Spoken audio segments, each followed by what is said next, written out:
Episode 13, Part 11. Smoothness as consistency. Local coherence. We are now focusing on Part 11 inside this larger Episode 13 arc. Part 11 is about the quiet condition that makes description possible at all. Not global description, not cosmic omniscience. Local description, local coherence, local smoothness. And I want to tell it to you in the simplest way that still keeps it still. So let me begin where the Afghan mountains teach you to think. Along the Afghan-Pakistan border, there are ridgelines where the wind has a voice that comes and goes.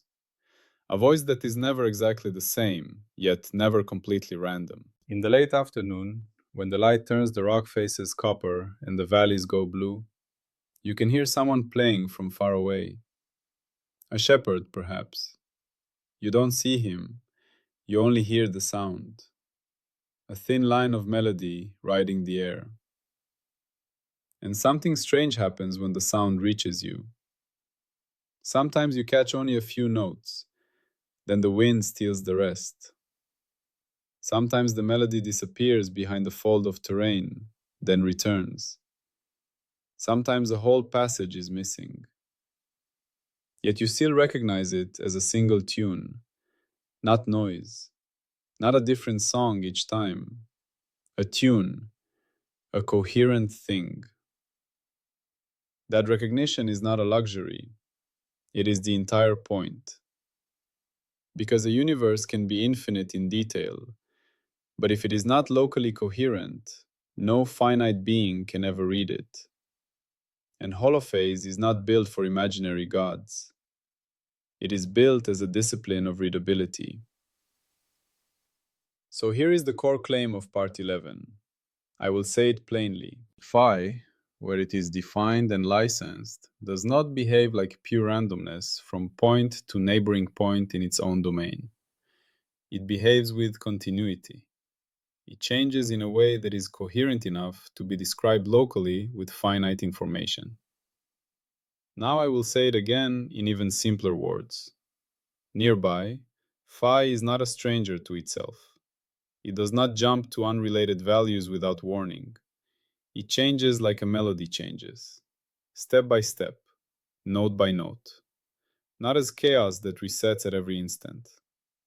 That is the whole claim, and it sounds almost too obvious, but it is not obvious. It is a permission, and without this permission, nothing else we want can even begin. Because without local smoothness, you cannot have a derivative. And without derivatives, you cannot even speak about omega, kappa, and nu as readouts of phi change. You cannot build a stable notion of rate, or direction, or flow, or structure. You cannot even build the idea of a law. You would have a universe that may exist, but can never be known. A universe that may happen, but can never be read. So Part 11 is not decoration. It is the condition that lets an equation exist without being a lie. Now stay with the melody. This is our one everyday analogy tonight. A melody, hummed or played, even imperfectly. A melody is a chain of notes. But the deepest fact is not that there are notes. The deepest fact is that each note belongs to its neighbors. That is what makes it a melody. And that belonging is not mystical. It is structural.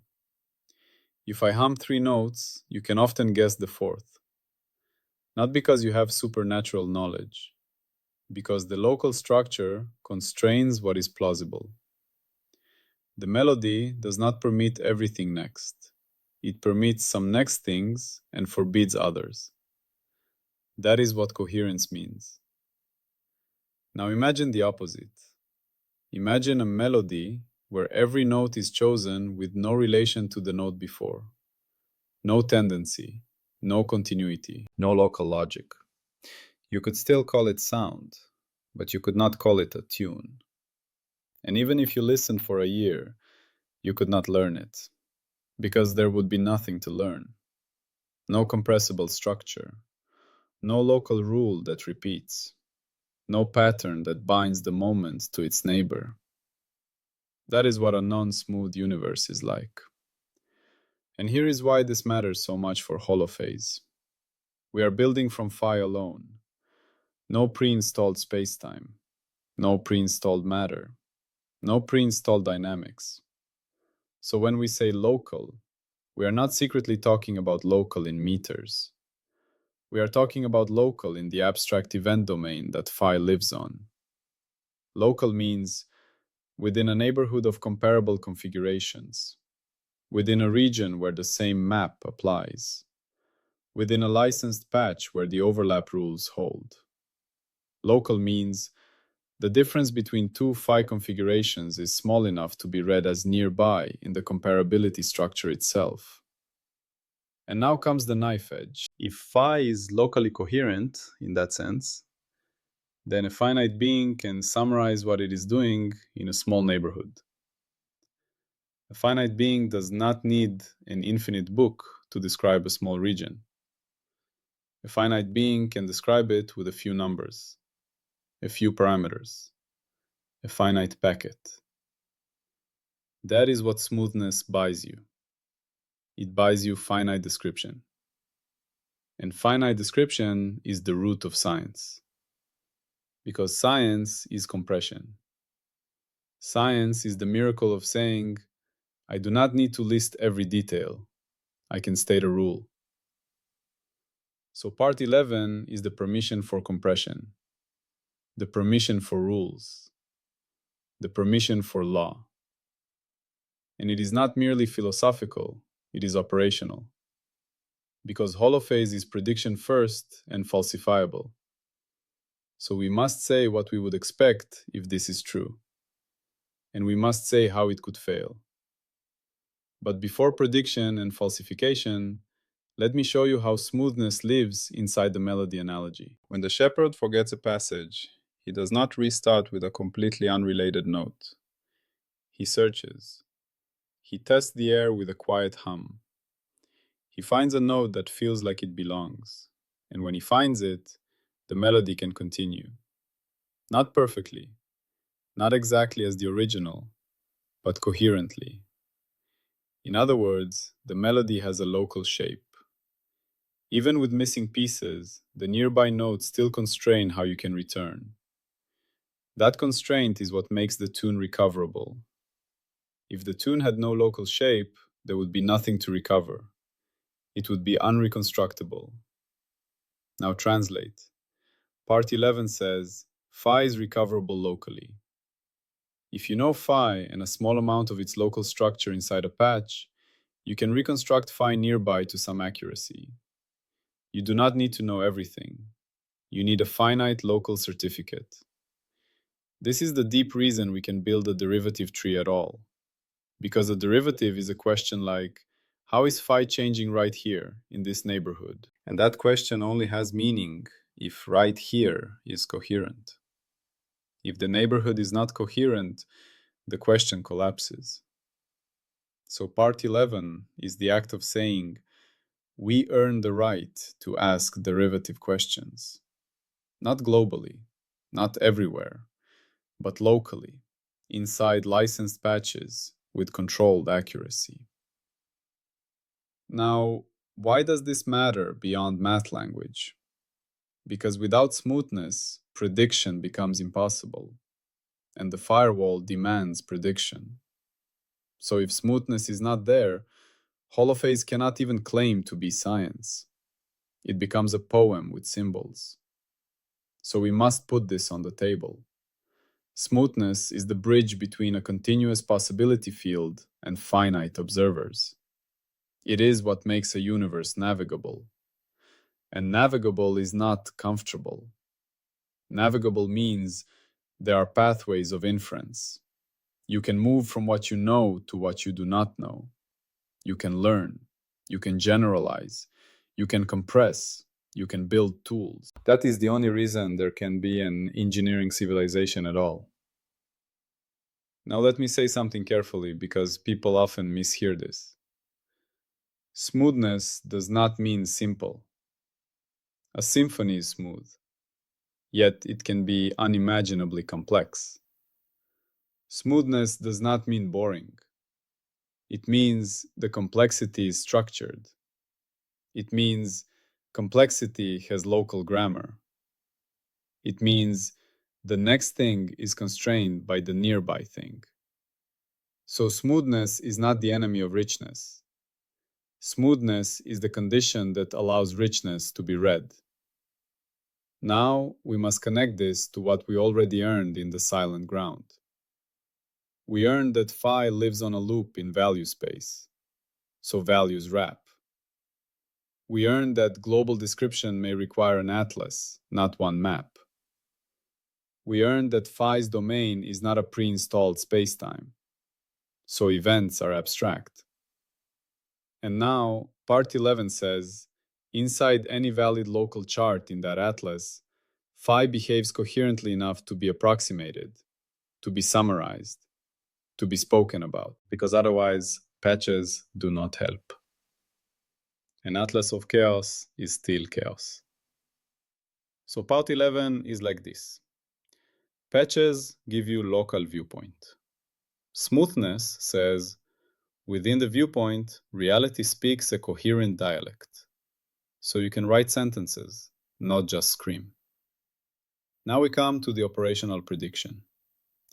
If phi is locally coherent, then the world we will later derive will not require infinite information to describe a finite patch, to any finite accuracy. Let me make that audible. Pick any small window of reality that is licensed. Licensed means coherence is high enough that the window is comparable and stable. We do not need to define the window in meters yet. It is a window in the phi domain sense, a region where the same local description holds and comparisons are meaningful. Now the prediction is, inside such a window, you can describe what is going on to a chosen accuracy using a finite list of parameters. Not infinite, finite. And if you ask for higher and higher accuracy, you may need more parameters, yes. But for any finite accuracy, a finite description exists. That is the prediction. And it sounds like common sense until you realize how strong it is. Because the opposite is logically possible.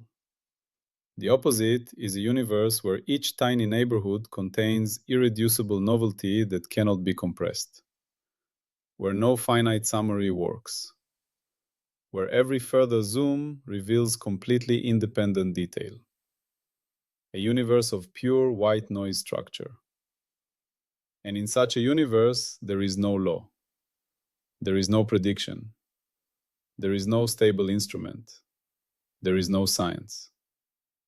So part 11 predicts, we do not live in that universe. We live in a universe where local description saturates, where additional detail returns diminishing predictive improvement, where there is a coherence-limited ceiling. This is important in holophase because holophase is not merely saying we can differentiate phi forever. Holophase says there is infinite depth in principle, but finite access in practice. And smoothness is the reason finite access works at all. Because smoothness lets a finite jet of information carry local predictive power. It lets you say, I don't need the entire infinite derivative tower to predict what happens in this window. I need enough derivatives until adding more no longer improves prediction beyond noise. That's not only a philosophical comfort, it is a falsifiable engineering statement. So here is a sharper prediction. As we build the operational holophase pipeline, we will see this pattern. When we reconstruct local behavior using increasingly higher order derivative information, predictive accuracy will improve at first, then saturate. It will saturate because the window's coherence and noise set a ceiling. It will saturate because the world is locally smooth, so a finite approximation captures the local grammar. And it will saturate because our instruments are finite beings too. That is what to expect. Now the falsification. We must say how this claim could die. Here is the clean falsification condition. If local regions of reality, under licensing, require infinite information to describe to any fixed finite accuracy, then part 11 fails. And you can say it even more brutally. If you can demonstrate a region where every attempt at local approximation fails without bound, where each added bit of information reveals independent, uncorrelated behavior that cannot be captured by any finite local grammar, then the claim fails. In our melody language, if you find a sound stream that no local fragment allows any bounded prediction of what comes next, no matter how much local context you include, and yet the stream is still claimed to be a lawful world, then smoothness as coherence is wrong, or the world is not readable. And if it is not readable, HOLOPHASE cannot describe it, because HOLOPHASE is a discipline of readability. So falsification is not philosophical, it is operational. Show an uncompressible local region that remains stable and reproducible, and yet has no coherent local grammar. If such a region exists in the bulk of reality, part 11 fails. Now, scope. Because smoothness is not a religion, it has boundaries. Part 11 does not say phi is smooth everywhere in one global sense. We already rejected that dream when we accepted Atlas reality. Part 11 says, where phi is defined in a local chart and where coherence licensing holds, phi is coherent enough to admit local description. This means, at patch boundaries, the description may change dialect. At defects, the local grammar may break. At singular points, the approximation may fail. At coherence collapse, the window is not licensed, and we are not permitted to speak. So part 11 is a local permission, not a global boast. And this matters because many people confuse smoothness with no surprises. That is not what we mean. A melody can surprise you and still be coherent. A melody can twist into an unexpected chord and still remain music. Smoothness is not predictability of everything. Smoothness is predictability of something. It is the condition that the next thing is constrained by the nearby thing enough that finite beings can track. Now I want to connect this to the firewall, because this is where smuggling often happens. People hear smoothness and they immediately think, smooth in space, or smooth in time. But we have not earned space and time as primitives, so we do not speak like that. We speak like this.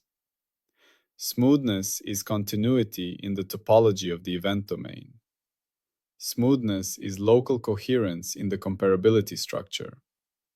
Smoothness is the ability to cover the domain with patches where phi is describable. And later, when omega and kappa and nu emerge as readouts, that smoothness will appear as smoothness in space and time. But that will be a consequence, not a starting assumption. So if you ever catch yourself picturing a smooth field spread over a pre-existing grid, stop. That is smuggling. We are not saying phi is a smooth pane spread on spacetime. We are saying phi's own domain admits local coherent description, and spacetime will be one of the ways that coherence becomes publicly readable later. That is a huge difference, and it keeps us honest. Now let me bring the melody back, because we must keep it simple. Why do you recognize a melody from a short fragment? Because the fragment carries local grammar. It carries enough structure to constrain what could surround it. This is exactly what a local jet is in holophase terms. A jet is not a mystical object. It is a local packet of structure. It is what you can measure in a window. It is what you can use to predict nearby behavior. And if the field is smooth, that packet is meaningful. So part 11 is the permission for jets to matter. It is the permission that a finite set of local measurements can stand in for the entire world within a patch. And this is why Part 11 is not optional, because HOLOPHASE is built as an operational program. It is not a metaphysical lecture. We need to be able to say, here is what an instrument measures. Here is what that measurement implies. Here is how prediction improves. Here is how falsification works. And none of that has footing if local coherence is absent. Now, let me do something subtle. Let me show you what people assume too early when they do not understand Part 11. They assume that continuity is automatic. They assume that because reality feels continuous, it must be globally smooth in one coordinate system. Then when they find places where that breaks, shock fronts, turbulence, defects, quantum discontinuities, they panic. They either deny the phenomena, or they patch with ad hoc exceptions, or they sneak in new primitives. Part 11 prevents that by being modest. It says, local coherence is earned and bounded. It lives inside licensing. It lives inside windows. It may fail at boundaries. And that is not a scandal. That is how a readable universe protects itself. Because the readable universe is not smooth everywhere. It is smooth enough where it is licensed. And where it is not licensed, you do not get to speak as if you know. This is the firewall again. Not everything that exists is public. Not everything that exists is comparable. And not everything that exists is locally describable under the same grammar. So Part 11 teaches humility. And humility is not weakness. Humility is what stops you from lying to yourself with equations. Now, energy. Let's be careful. When we later speak of energy, we will speak of it as tally, a derived count calibrated from phi's derivative readouts, not a substance that flows. So in Part 11, smoothness is not energy smoothness. It is phi smoothness. It is coherence of the primitive. And if later, in differentiated phi, you see stable energy tallies, it will be because phi's local coherence allowed stable readouts and stable accounting, not because an energy fluid behaved nicely. Now, I want to give you a second pass at the core claim, even simpler, because you asked for extremely simple understanding. Here it is. If reality is to be readable, it cannot be a universe where every tiny step is a total surprise. So in the regions where we are allowed to compare, reality changes gradually enough that we can summarize it. That's it. That is Part 11. And now, one more pass in the melody language. A song can be complex, but it cannot be made of unrelated notes if it is to be a song. So the universe can be complex, but it cannot be made of unrelated local states if it is to be a universe we can read. That is the permission layer. Now I want to plant one more prediction, because it will matter later. If local coherence holds, then whenever we reconstruct the world from finite measurements inside the licensed window, different reconstruction methods will agree within their error budgets. Because local coherence means there is a real local grammar to converge to. So if one method says, the melody is rising here, and another says, the melody is falling here, and both claim equal licensing, something is wrong.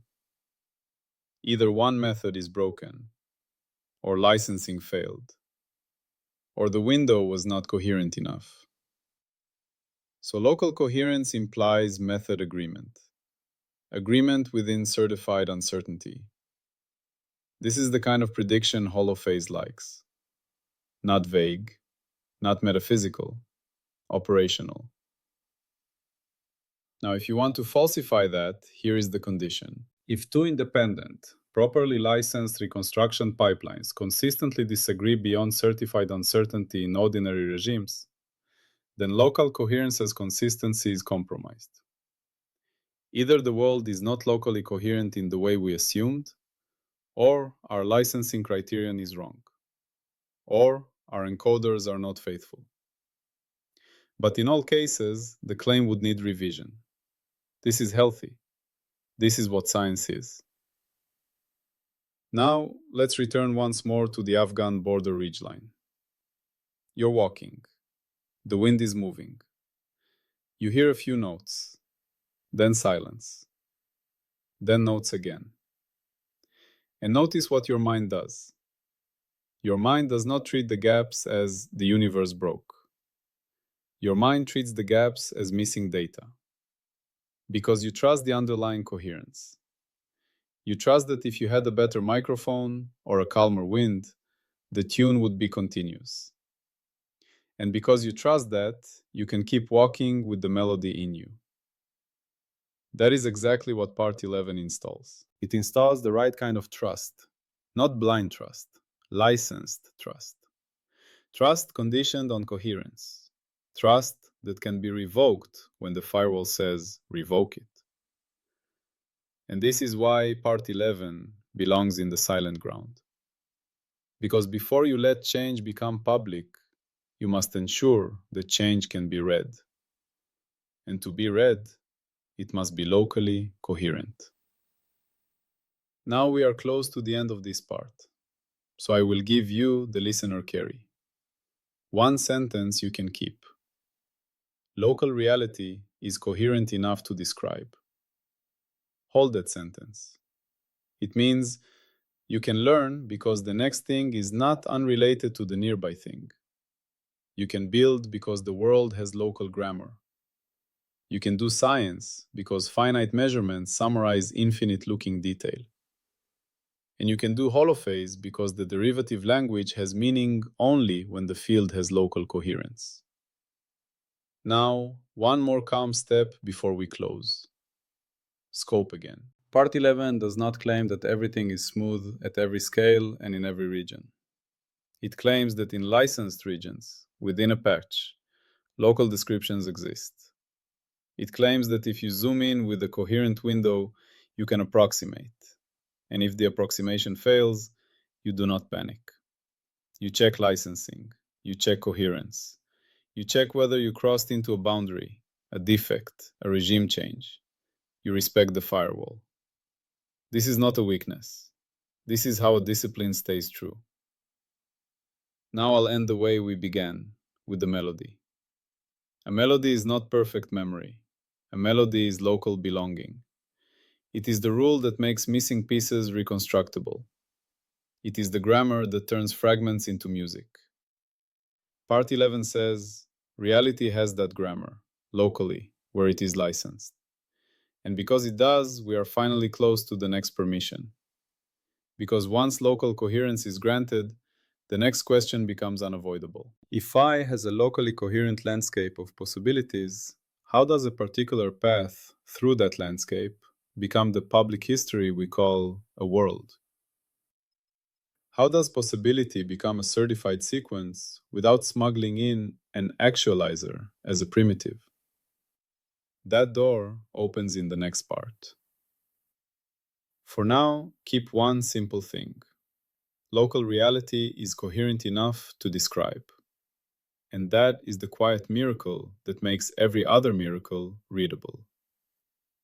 What we wove in this part in one breath. Phi, where licensed, changes with local coherence, like a melody. So finite beings can describe and predict locally with finite information. If local regions demanded infinite information or showed total neighbor independence, the claim fails. And this smoothness is a permission inside patches, not a global guarantee. Salam.